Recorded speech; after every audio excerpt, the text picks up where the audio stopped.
આગામી 21 માર્ચે વિશ્વ વન દિવસ યોજાવાનો છે। આ વર્ષે વનની અર્થતંત્ર પર અસરની થીમ રાખવામાં આવી છે। અનેક પરિવારો અને સમુદાય વનતંત્ર પર આધારિત છે, ત્યારે વર્ષ દરમિયાન જાગૃતિ કાર્યક્રમો યોજવામાં આવશે, તેમ જિલ્લાના મુખ્ય વન સંરક્ષક કચ્છ વન વર્તુળના ડોક્ટર ધીરજ મિત્તલે જણાવ્યું હતું। વન અને પર્યાવરણ વિભાગના કચ્છ વન વર્તુળના કન્ઝર્વેટર ડોક્ટર મિત્તલે જણાવ્યું હતું કે વન વિભાગ ઉપર અનેક જ્ઞાતિઓ અને સમુદાયો આધારિત છે, જેમ કે કચ્છના બંને વિસ્તારમાં ઘાસિયા મેદાન ઉપર અનેક પશુપાલકોનું આર્થિક પાસું અવલંબિત છે। જંગલ ખાતાની સમાજ જીવનમાં ખૂબ જ ઉપયોગીતા છે। ફળફળાદીની પેદાશો પણ પશુ પંખીઓ અને લોકોના જીવનમાં ખૂબ જ મહત્વના છે। કચ્છની સ્થાનિક વનસ્પતિઓના બીજનું સારી રીતે સંવર્ધન કરી તેને નર્સરીમાં સારી રીતે ઉછેરી અને પછી ફરીથી તેને જંગલમાં રોપવાનું કામ પણ જંગલ ખાતું કરી રહ્યું છે। તેને વધુ વેગવંતુ બનાવવાનો નિર્ધાર વન દિવસે કરાશે। કચ્છ જ્યારે સૂકો પ્રદેશ છે, ત્યારે બળબડતા ઉનાળામાં પશુ પંખીઓને પીવાના પાણીની તકલીફ ન પડે તે માટે જ્યાં કુદરતી કોઈ સગવડ નથી એવા વેરાન પ્રદેશોમાં અને અભયારણ્યોમાં પીવાના પાણીના જુદા જુદા સગવડની જાળવણી કરી અને નિયમિત રીતે તેમાં પાણી ભરવાનો પણ સંકલ્પ કરવામાં આવશે। આવી રીતે વન દિવસની ખૂબ જ ઉમંગ અને ઉત્સાહથી વિશિષ્ટ ઉજવણી કરી અને વન દ્વારા પશુ પંખીઓને અને સમાજને મદદરૂપ થવાનો નિર્ધાર કરવામાં આવશે। તેમણે જણાવ્યું હતું કે ખાસ કરીને લોકોમાં જાગૃતિ ફેલાવવાનું કામ કરવામાં આવશે। વૃક્ષારોપણ સહિત સેન્ચ્યુરી વિસ્તારમાં જ્યાં પાણીના સ્ત્રોત છે તે ભરવાની કામગીરી સાથે કુદરતી જળ સ્થળોએ ટીમ દ્વારા નિયમિત ચેકિંગની કામગીરી કરવામાં આવે છે। सभी को विश्व वन दिवस की खूब खूब शुभकामनाएं।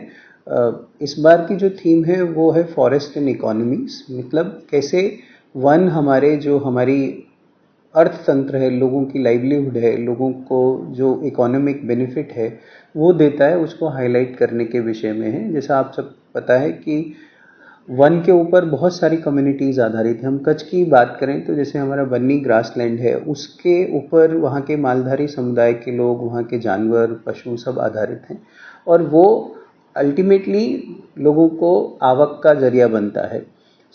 इस बार की थीम के अनुरूप हमको ये संदेश है सभी के लिए कि फॉरेस्ट का इकोनॉमी में बहुत बड़ा रोल है।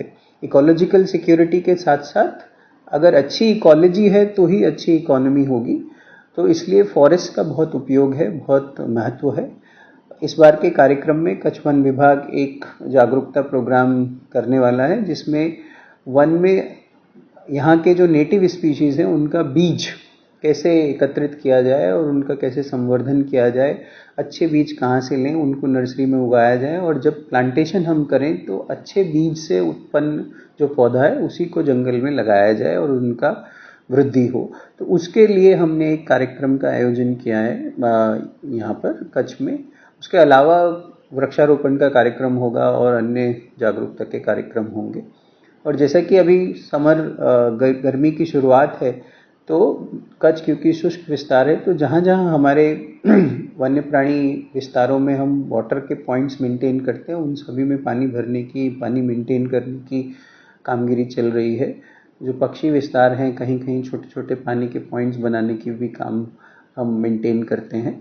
Kutch wildlife desert sanctuary हो, नलिया में हमारी सेंचुरी है, जीआईबी का एरिया है, इन सभी जगहों में हम जहाँ जहाँ हमारे वाटर पॉइंट्स हैं उन जगहों पे हम मेंटेन करते हैं। और जो कुदरती पानी के स्रोत हैं वहाँ पर हमारा स्टाफ रेगुलरली वन्य प्राणियों के, पक्षियों के संरक्षण के लिए प्रोटेक्शन की दृष्टि से फेरना करता है, पेट्रोलिंग करते हैं, चेकिंग करते हैं।